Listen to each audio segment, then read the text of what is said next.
So, welcome guys, welcome back to my channel. So, guys, I hope you all are good and doing well. और जैसे कि हम अपने daily discussion में एक नया टॉपिक लेके आते हैं, तो उसी सीरियल को कंटिन्यू करते हुए आज हम फिर से एक नया टॉपिक लेके आए हैं, जो कि है हमारा in vitro analysis revolutionising pharmaceutical drug design. So guys, अगर हम बात करें कि इन विट्रो एनालिसिस क्या है, गाइज आपको याद होगा हमने वीडियोस में अभी तक HPLC, यूवी, एक्सट्रैक्शन प्रोसेस, बहुत सारी चीज़ें हमने डिस्कस कर चुके हैं। तो गाइज ये सब क्या है कि आपकी एनालिसिस जितनी भी है आपकी आउटसाइड द बॉडी, वो सारी आपकी इन विट्रो है। कल हमने डिस्कस करा था, अपनी पिछली वीडियो में हमने डिस्कस करा था कि क्लिनिकल ट्रायल्स होते हैं जिसमें आप प्री क्लिनिकल स्टडी करते हैं, क्लिनिकल स्टडी करते हैं, वो सारी आपकी आती है इन विवो स्टडीज में। वहीं हम इन विट्रो में क्या करते हैं, जैसे हमने यूवी करते हैं, HPLC करते हैं, GAC करते हैं, IR करते हैं एंड सो ऑन, वो आपकी आती है आपके इन विट्रो एनालिसिस के अंदर। तो देखते हैं आज की हमारे इस टॉपिक में कि हमारी जो इन विट्रो एनालिसिस है वो फार्मास्यूटिकल ड्रग डिज़ाइन में क्या रोल प्ले करती है और उनका क्या इंपॉर्टेंस है हमारी फार्मास्यूटिकल ड्रग डिजाइनिंग में इन विट्रो एनालिसिस का। क्योंकि अगर हम बात करें तो इन विट्रो एनालिसिस आज के टाइम में कोई इन वीवो करे ना करे, इन विट्रो स्टडीज पे हर कोई जाता है। अगर आप कोई भी एक ड्रग कंपाउंड मॉलिक्यूल डिजाइन करते हो तो लेट्स सी कि एक ड्रग डिजाइन करने के लिए आपको क्या क्या एनालिसिस होती है और इन विट्रो एनालिसिस मेनली होते क्या है। तो let's begin with this topic. करते हैं हम the power of in vitro in the drug discovery. तो गाइस सिंपल सी चीज है, इन विट्रो एनालिसिस जो है ना आपके एक involve studying biological process outside the living organ. जैसे हमने अभी आपको बताया था कि अगर हम बॉडी के आउटसाइड कोई भी एनालिसिस कर रहे हैं तो हम उसको इन विट्रो एनालिसिस बोलते हैं। और इसको जो है आप एक लेबोरेटरी स्केल से लेकर इंडस्ट्रियल लेवल तक आप इसको कर सकते हैं। और ये जो मेथड है ना, इसमें आप सेल्स को, टिश्यूज को और जितने बायोलॉजिकल कंपोनेंट्स आप इसमें उनको सिंथेटिकली एनालिसिस या आइसोलेट कर सकते हैं। जिस आप मतलब वो जो सपोज कीजिए आप कोई मेम्ब्रेन बना रहे हैं, आप उसकी वो कंडीशन, मेम्ब्रेन की जो कंडीशन है उसकी मिमिकिंग करके आपने मिमिकिंग करी और आपको एनालिसिस आप इन विट्रो कर सकते हैं। देखिए सबसे पहली चीज ये है कि हमें जब हम इन वीवो कर सकते हैं तो हम इन विट्रो क्यों करते हैं। गाइस देखो, कई बार जो है जो अच्छे रिसर्चर्स होते हैं वो इन वीवो के साथ साथ कुछ इन विट्रो एनालिसिस भी देते हैं। क्योंकि इन विट्रो एनालिसिस तो आप तब करोगे ना, जब इन वीवो तो आप तब करोगे जब आपके पास कुछ एक एविडेंस होगा कि नहीं हमारी ये जो ड्रग बनाया है हमने वो हम मार्केट में ला सकते हैं। जब आप मार्केट में लाने की बात करेंगे तब आप उसकी इन विवो स्टडीज पे जाएंगे। तो इन विट्रो एनालिसिस हमारे लिए इसलिए इंपॉर्टेंट होता है। अब अगर हम बात करें कि जो हमारा इन विट्रो एनालिसिस होता है ना, वो एक ऐसा टूल है हमारे फार्मास्यूटिकल ड्रग डिजाइन के अंदर जो कि हमारे रिसर्च स्कॉलर्स होते हैं, साइंटिस्ट होते हैं, वो जो हमारे ड्रग है उसकी इफेक्टिवनेस, उसकी पोटेंशियल कंडीशंस, उसका मैकेनिज्म ऑफ एक्शन और जो उसकी पोटेंसी है, सेफ्टी कंसर्न्स है, वो सबको उनको मेजर कर सकते हैं इजीली। उसके लिए हम इन विट्रो एनालिसिस करते हैं, जो कि थोड़ा सा बात करी जाए तो कॉस्ट के हिसाब से भी आप इजीली अफोर्ड कर सकते हैं as compare to in vivo studies. और इसमें ना तो आपको कोई एनिमल का सेक्रीफाइस करना पड़ता है, ना ही कोई ह्यूमन बीइंग का। आपको इसमें सिर्फ जो कंडीशन आपको चाहिए बॉडी के अंदर की, लेट्स सपोज कि आपको एक मेम्ब्रेन बनाना है, ड्रग का एनालिसिस करने के लिए आपने जो मेम्ब्रेन की कंडीशंस होती है उसकी मिमिकिंग करके एक मेम्ब्रेन बना लिया आपने। उसके लिए आप सिलिका यूज कर सकते हैं, पॉलीमर्स यूज कर सकते हैं, और भी बहुत सारी चीजें आप इसमें यूज कर सकते हैं, और आप वो कंडीशंस मिमिक करके आप अपना इन विट्रो एनालिसिस को स्टार्ट कर सकते हैं। तो इन विट्रो ऐसा नहीं है कि भाई ये बहुत बड़ी चीज है। In vitro analysis is the important key aspect for the drug design. जिस तरह clinical trials, pre clinical trials important है, उसी तरह जो है इन विट्रो एनालिसिस भी आपके लिए बहुत ज्यादा इंपॉर्टेंट हो जाता है। अब ऐसी कौन कौन सी की फैक्टर्स है इन विट्रो एसेज में, जरा उनको हम देखते हैं। तो सबसे पहला आता है सेल बेस्ड एसे। अब सेल बेस्ड एसे में क्या होता है गाइस कि जैसे हमने बताया कि आप कोई भी अगर एनालिसिस कर रहे हैं तो आपको जो भी कंडीशन चाहिए आप उसकी मिमिकिंग कर सकते हैं। तो आपने सपोज कीजिए कोई बीटा सेल्स पे आप काम कर रहे हैं, आपने बीटा सेल्स की जो कंडीशंस है आपने उसकी मिमिकिंग करके वो सेल्स बना लिए with the help of silica, polymers, peptides और एक्सेट्रा एक्सेट्रा। अब आप क्या करेंगे, जो आपका ड्रग है अब आप उसके उस सेल पे उसका टेस्ट करेंगे कि वो उसकी क्या एक्टिविटी शो करता है, क्या एक्टिविटी शो नहीं करता। ठीक उसी तरह अब हम बात करते हैं बायोकेमिकल एसेज पे। तो बायोकेमिकल एसेज क्या है, मतलब बायो मतलब बायोलॉजिकल, ह्यूमन बॉडी, केमिकल, जो ह्यूमन बॉडी के अंदर केमिकल्स आपके हैं।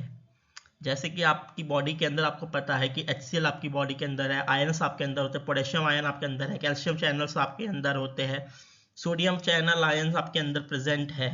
तो उन सब का कैसे एनालिसिस करना है, हम वो भी इन विट्रो एनालिसिस के थ्रू इजीली कर सकते हैं।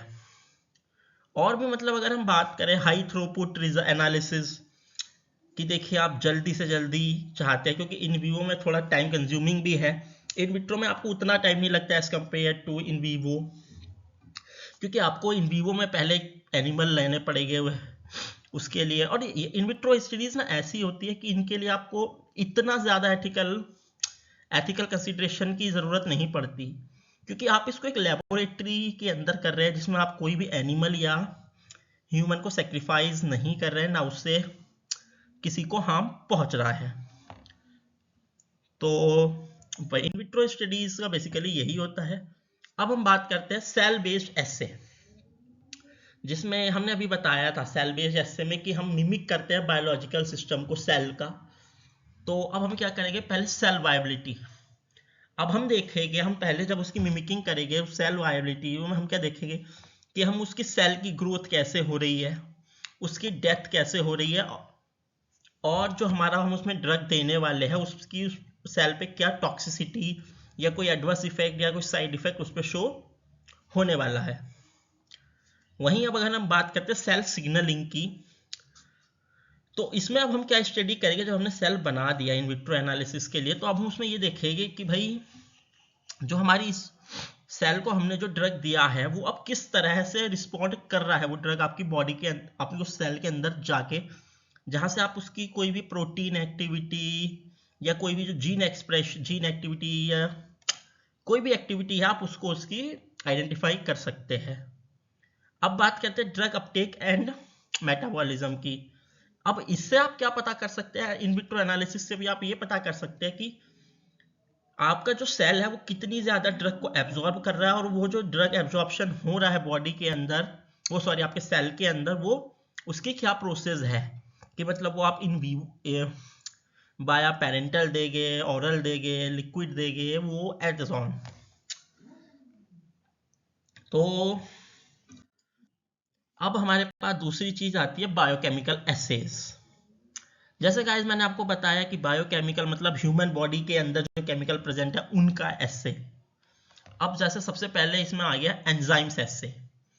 तो एंजाइम एसे में क्या होता है गाइस, हम जो है ना एक्टिविटी मेजर करते हैं किसी भी एंजाइम की, हमने वो एक कंडीशन मिमिक करके एंजाइम बना लिया हमने,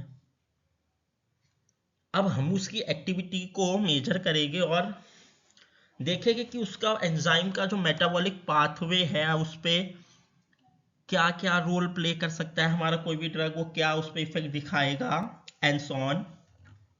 वहीं उसके बाद हम देखेंगे रिसेप्टर बाइंडिंग एसे। भाई देखो, ये जो है ना, ये रिसेप्टर बाइंडिंग ऐसे सबसे मोस्ट इंपॉर्टेंट ऐसे होता है हमारी फार्मास्यूटिकल रिसर्च के अंदर।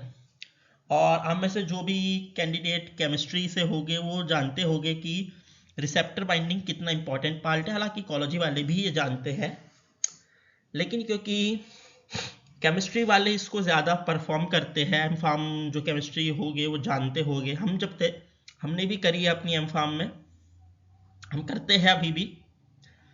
हम सबसे पहले जब भी हम कोई कंपाउंड बनाते हैं तो हम कंप्यूटराइज्ड हम उसको पहले देखते हैं कि भैया वो मॉलिक्यूलर डॉकिंग के थ्रू हम देखते हैं कि वो रिसेप्टर बाइंड हो रहा है या नहीं। अब जब हमने देख लिया कि भाई वो कंप्यूटराइज की इस मॉलिक्यूल पे आपका ड्रग बाइंड हो रहा है, आपका इस रिसेप्टर पे आपका ड्रग बाइंड हो रहा है, तो अब हम क्या करेंगे, उस रिसेप्टर का मिमिक करेंगे। उस रिसेप्टर का मिमिक करके हम अपने उस ड्रग कंपोनेंट का एनालिसिस करेंगे। और ये सिर्फ इतना ही नहीं, मतलब हम उसके साथ भी ना बहुत सारे वेरिएबल्स वगैरह ला सकते हैं। अब हमारे पास आता है एंटीबॉडी एस्से। अब गाइस अगर हम बात करें एंटीबॉडी एस्सेस एक्चुअली में होते क्या है,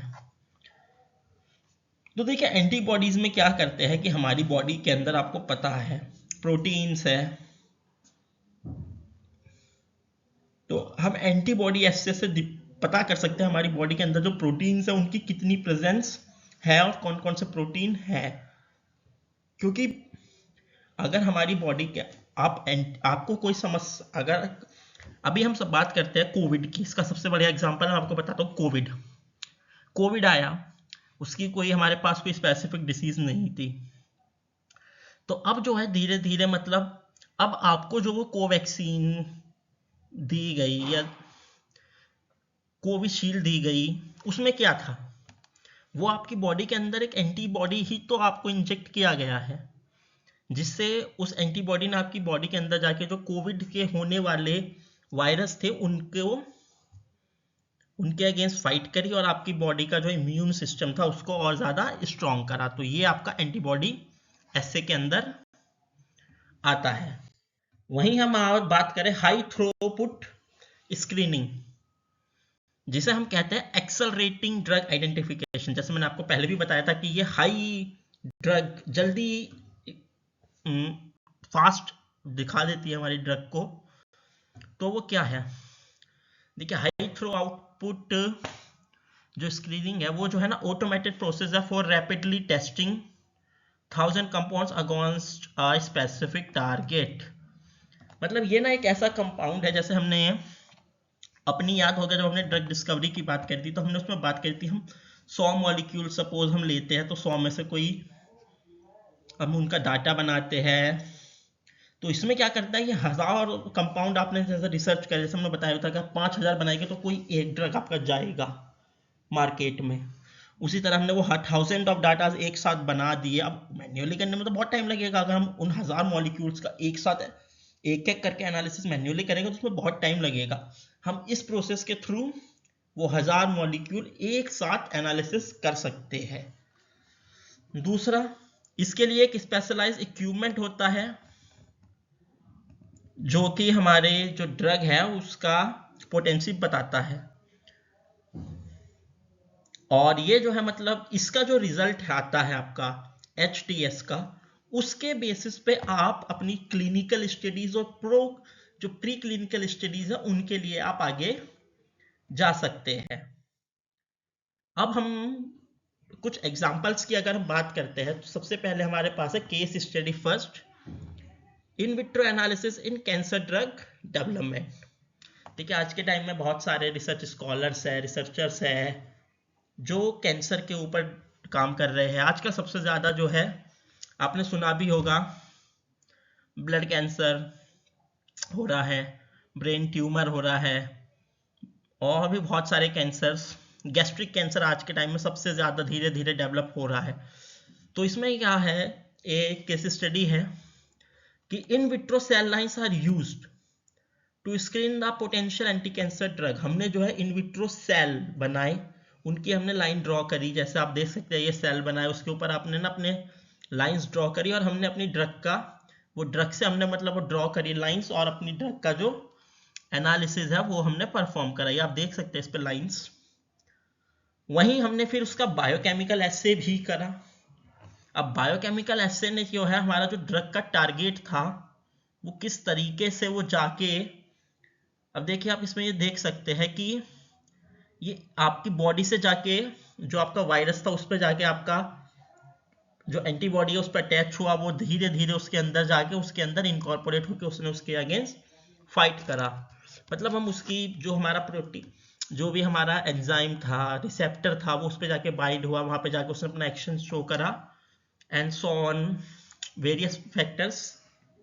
तो और उसके बाद जो है ना रिसर्चर्स भी मतलब केस स्टडीज करते हैं, क्योंकि उससे जो है ना कि ड्रग की जो इफेक्टिविटी है, एफिशिएंट है, क्वालिटेटिव एनालिसिस है, क्वांटिटेटिव एनालिसिस है, वो हमें आराम से पता चलता रहता है, जो कि मुझे लगता है कि बहुत ज़्यादा ज़रूरी है आज के टाइम में कि आपको पता हो कि ड्रग के अंदर बेसिकली चल क्या रहा है। अब हम बात करते हैं ऐसी अपनी केस 2 पर, जिसमें हमने इन विट्रो एनालिसिस करते हैं in the infectious disease research. अब आप मुझे ये बताइए कि इन्फेक्शियस डिसीज से एक्चुअली क्या जरूरी है। देखिए एंटी कैंसर जो है मतलब उससे तो हमने अभी पहले कैंसर वाली डिसीज पढ़ी, कैंसर की केस स्टडी। कैंसर की केस स्टडी में वो एक ऐसी डिसीज है कि वो मतलब जेनेटिकली आपके हो सकती है, कि आज आपको है तो हो सकता है कल आपके बच्चों में हो या उनके बच्चों में आ सकती है, वो तो मतलब जेनेटिकल। लेकिन जो आपका इन्फेक्शियस है उससे क्या है कि आपके आसपास जो आपके फ्रेंड्स है, आपके कलीग्स है, उनको भी आपके साथ होने डिसीज होने का एक खतरा रहता है। तो हम क्या करते हैं इसमें भी ना in vitro cell cultures use करते हैं for the study of virus replication और ड्रग सस्पेक्टेबिलिटी के लिए। हम जो है इसके लिए एंटीवायरल ड्रग को भी टेस्ट करते हैं for their ability to inhibit the viral replications और prevent a viral entry into the cells, जो कि मैंने आपको पहले भी बताया था कि बहुत ही ज्यादा इंपॉर्टेंट हो जाती है कि आप किस तरीके से उसमें रोल प्ले कराने वाले हैं इन विट्रो स्टडीज में। वहीं जो आपके रिसर्चर्स होते हैं वो आइडेंटिफाई कर लेते हैं कि अफेक्टिव एंटीवायरल थेरेपीज है। वहीं आपके रिसर्चर्स जो है ना ये आइडेंटिफाई कर लेते हैं कि भाई ये हमारे पास एक एंटीवायरल है। जैसे आपने कैंसर कह रहा हूँ सॉरी, कोविड आपका एक वायरल डिसीज था। तो अब उसमें क्या हुआ, रिसर्चर्स ने देखा कि हाँ भाई इसमें अगर हम इम्यून सिस्टम को अपना स्ट्रॉन्ग कर देंगे तो जो हमारा वायरस है कोविड वो लेस इफेक्टिव हो जाएगा, उसकी पोटेंसी खत्म हो जाएगी, तो आपकी बॉडी के अंदर जो रिस्क है इस इन्फेक्शन इस वायरल डिसीज का वो खत्म होने वाला है। तो इस तरीके से मतलब ये इन विट्रो एनालिसिस आपको हेल्प करता रहता है। वहीं अगर हम बात करें तो फ्यूचर क्या होने वाला आपका इन विट्रो एनालिसिस का, जो भी आपकी एडवांसमेंट्स आ रहे हैं, जैसे कि इतनी सारी इनोवेशंस हो रही है। तो भाई देखिए आजकल क्या है ना, पहले हम कल्चर्स बनाते थे, सेल कल्चर्स, माइक्रो वाले जानते भी होंगे, बी फार्म वाले भी जानते हैं क्योंकि उन्होंने भी माइक्रोबायोलॉजी पढ़ी है, कि हम पहले सेल कल्चर्स बनाते थे, उस पर अपना ड्रग इनकॉर्पोरेट करते थे। मुझे ज़्यादा पता नहीं है माइक्रो का, क्योंकि मैं इतना माइक्रो के बारे में मुझे इतना नहीं पता, तो मैं आपको इतने अच्छे से बता नहीं सकता अबाउट कल्चर्स क्या है। तो हम क्या है ना मतलब उसको पहले पेट्री प्लेट पे बनाते थे कल्चर्स को, उसके बाद हम उसमें बहुत सारी प्रोसेस के थ्रू हम उसमें अपना ड्रग इनकॉर्पोरेट करते थे उसके लिए, फिर बहुत सारे टेस्टिंग्स होती थी। अब क्या है धीरे धीरे टेक्नोलॉजीज के साथ अब हमने क्या है 3D सेल कल्चर बनाने शुरू कर दिए। हम जो बनाते थे उसमें क्या था, सिर्फ हम जो अपर लेयर है हमारी हम उसी को पे देख सकते थे। अब 3D सेल कल्चर के साथ हम क्या है कि जो पूरा ह्यूमन सेल होगा हम उसको देख सकते हैं कि भाई इस जगह जाके इस सेल की इस पार्ट पे वो क्या इफेक्ट आपका ड्रग कर रहा है। धीरे धीरे जो है आपका मशीन्स आ रही है जिसमें आर्टिफिशियल इंटेलिजेंस का यूज हो रहा है, जो कि डाटा एनालिसिस को इजीली कर देती है। जैसे हमने अभी बोला कि आप जैसे आपका HTS था, हाई थ्रो आउट स्क्रीनिंग, कि आप उसमें थाउजेंड्स ऑफ कंपाउंड एक साथ रखो, उनकी स्क्रीनिंग कर देता है, वो ऐसा डाटा जनरेट करता है जो आपके लिए प्री क्लिनिकल और क्लिनिकल स्टडीज के लिए यूजफुल होता है। उसके बाद अगर हम बात करें कि आने वाले टाइम में जो है, जैसे धीरे धीरे हमने पहले भी बात करी थी, चैट जीपीटी, एआई, बहुत सारी चीजें जो है धीरे धीरे ग्रोथ हो रही है। फार्मा के अंदर भी देखिए जानते होंगे कि धीरे धीरे सेल कल्चर्स बन रहे हैं, बहुत सारी नई नई मशीन्स आ रही है, जो पुरानी मशीन थी उन्हीं के अंदर बहुत सारे इनोवेशंस हो रहे हैं। अब हर टाइम पे कभी जीसी का नया मॉडल आ जाता है, कभी एचपीएलसी का आ जाता है, आईआर का आ जाता है, सो ऑन टेक्निक्स अब इंट्रोड्यूस हो रही है, जिससे जो रिसर्च में कॉम्प्लिकेशंस आ रही है वो आसान हो रही है, और ये एक अच्छी चीज है हम लोगों के लिए भी। तो अब हम बात करते हैं कि जो इंपॉर्टेंस है ऑफ हमारी in vitro studies in the pharmaceutical drug design and the analysis. तो देखो भाई, सबसे आसान चीज मैं आपको बताता हूँ, आसान लैंग्वेज में मैं नहीं पढ़ रहा, ये थ्योरेटिकल लैंग्वेज मुझे पढ़ना पसंद भी नहीं है। मैं बहुत ही सिंपल सी लैंग्वेज में पढ़ा हूँ, मैंने अपना बैचलर भी वैसे ही करा, मास्टर्स भी मेरा वैसे ही चल रहा है, मैं सिंपल लैंग्वेज पढ़ता हूँ। मैंने बहुत प्रोजेक्ट्स भी करे अपने, अगर आप मेरे प्रोजेक्ट्स को भी रेफर करना चाहते हैं तो आप एकेडमिया पे जाके मेरा नाम सर्च कर सकते हैं, वहाँ पर आपको ईजिली मिल जाएगा मेरे प्रोजेक्ट्स। अब वहाँ पे मैं बात करूँ कि देखो इन विट्रो स्टडीज़ का इंपॉर्टेंस क्या है आपकी फार्मास्यूटिकल डिज़ाइन में। भाई जैसे हमने आपको पहले भी बताया कि अगर आप ड्रग मॉलिक्यूल कोई डिज़ाइन करे हैं, अब एक तो इसमें एथिकल कंसिडरेशन का इतना नीड नहीं है, दूसरा कि इसमें जो है आप किसी भी एनिमल का या ह्यूमन को सेक्रीफाइस नहीं कर रहे, तीसरा कि जो है आपको जल्दी क्विक रिस्पॉन्स मिल जाता है, और भी हम बात करते हैं, मतलब बहुत सारे फैक्टर्स है जो कि इस चीज़ के लिए बहुत यूज थ्रू है। एंड आई थिंक कि धीरे धीरे एडवांसमेंट्स के साथ रिसर्चर्स के लिए बहुत इजी होने वाला है। तो होप सो कि आप सभी को मेरा ये topic in vitro analysis and drug pharmaceutical drug design आपको पसंद आया हो। एंड गाइस एक बार फिर से मैं यही बोलूँगा कि अगर आपको कहीं पर कोई भी डाउट होता है तो आप you all are feel free to contact me, I am always available for the discussion, any type of discussion which is related to the pharmacy profession or any profession which is related to the research field. So you all are invited to comment me your issue, and it's my, and please give me some suggestions that what are the next topic to discuss with you all. और अगर आपको ऐसा भी लगता है कि भाई मैं अपने टॉपिक्स पढ़ा रहा हूँ, तो आप मेरे को बता दीजिए कि भाई आपको अगर किसी टॉपिक की अर्जेंट नीड है तो आप मेरे से उस चीज़ के लिए कांटेक्ट करें, आप मेरे को कमेंट लीव करें, मैं जल्द से जल्द उस टॉपिक को आपसे डिस्कस करूँगा, अपनी नेक्स्ट वीडियो में ही आपसे उस चीज़ के लिए मैं डिस्कस करूँगा। सो गाइज मिलते हैं आपसे कल अपने अगले असाइनमेंट में, अपने एक अगले नए टॉपिक के साथ, नए डिस्कशन के साथ। तब तक के लिए guys bye, stay healthy, stay safe, thank you, see you soon.